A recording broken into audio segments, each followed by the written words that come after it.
lately I have been doing something new with my sourdough starter, and I am ready to share it with y'all. It actually makes the process even easier than it was before. I have been just taking my sourdough starter out of the fridge, feeding it, and putting it straight back in the fridge. And you know what? It's working just as well as it did before. And this is great because when you feed your starter and you're going to put it in the fridge, you really want to put it in the fridge before it peaks because you want it to just slow things down and continue to ferment. But in this method, you don't have to think about, oh, it's been, overnight, it's going to over ferment and I'm going to have to go ahead and use it first thing in the morning or whatever.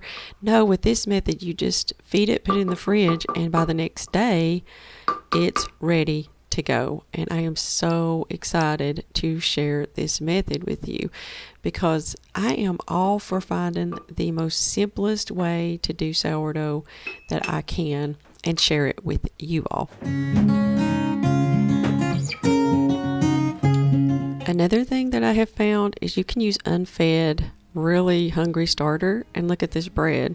It works. So I've just completely changed my methods lately, and I'm so glad that I took the time to just look at sourdough in a fresh new light and figured out that it's even simpler than I thought it was before.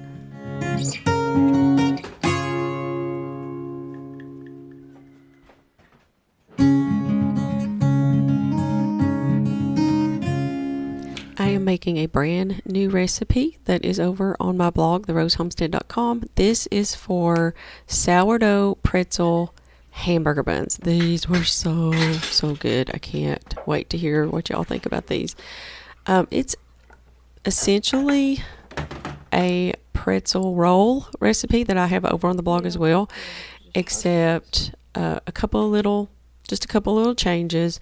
I didn't boil these as long in the boiling water so that they would be softer, and also I divided it into 8 equal parts instead of 12 equal parts, and that way I got more dough for a hamburger bun shape. Now I used freshly milled hard white wheat for these.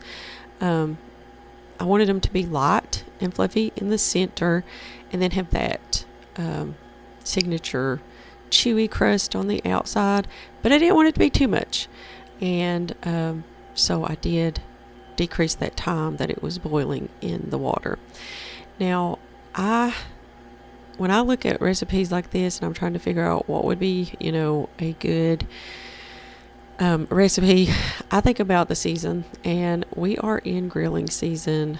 We didn't grill today on this particular day. I think it was raining actually, but I try to find recipes that will be good for the season that we're in, and this one is perfect because we will be grilling out a lot this year, and I'm probably going to be making these once a week or at least every 2 weeks so that we have them on hand for our hamburger buns.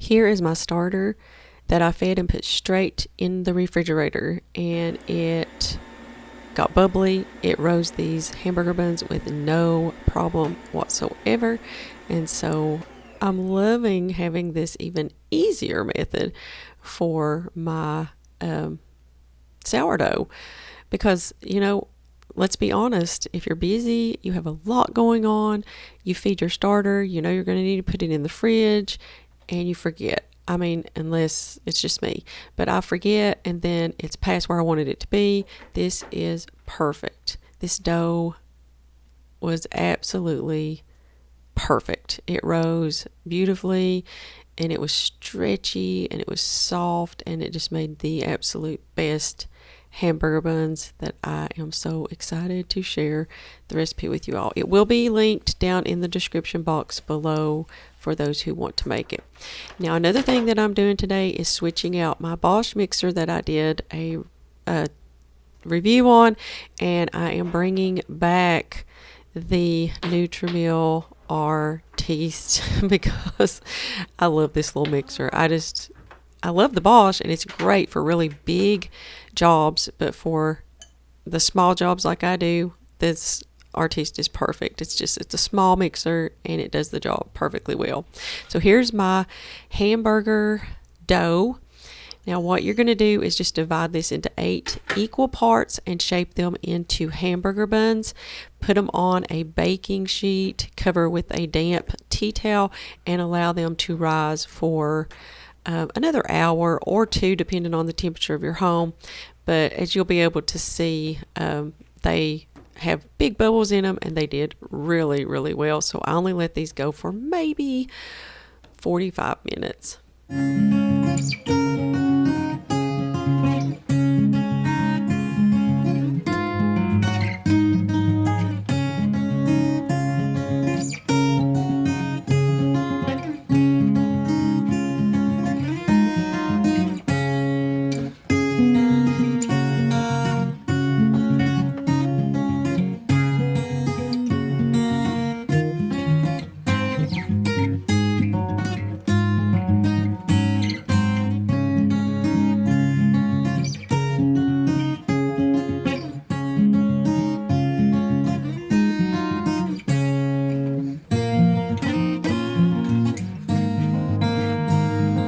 So when you're ready to bake these, preheat your oven to 400 degrees.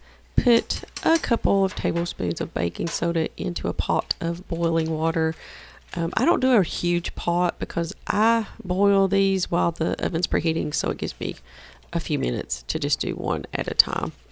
And you're going to let them boil for 1 minute per side, thereabout, if you want a soft hamburger bun. Now you can go 2 to 3 minutes per side and you'll get a much crustier outside, but I find for hamburgers I like for the crust to be a little on the softer side because I'm not really I don't know, I just don't want to have to really bite through it to eat my burger, and it can be kind of messy. So now I am going to tell you that I skipped a step by accident. I totally forgot. Now on the blog in the recipe it's going to tell you to brush these with an egg wash and then put the salt on top, but I forgot and I just put the salt on top, but they turned out just fine. So if you don't want to do the egg wash, maybe you don't eat eggs, then you don't have to. It's optional, obviously.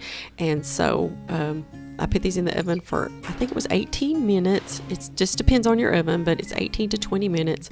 And there they are. They were so good. Well, I hope you all will try this recipe, and I hope that these tips that I gave you today on sourdough starter will make it even easier for you. All right, well, that's all I have for you today. I hope you all have a great one, and we'll see you on the next video.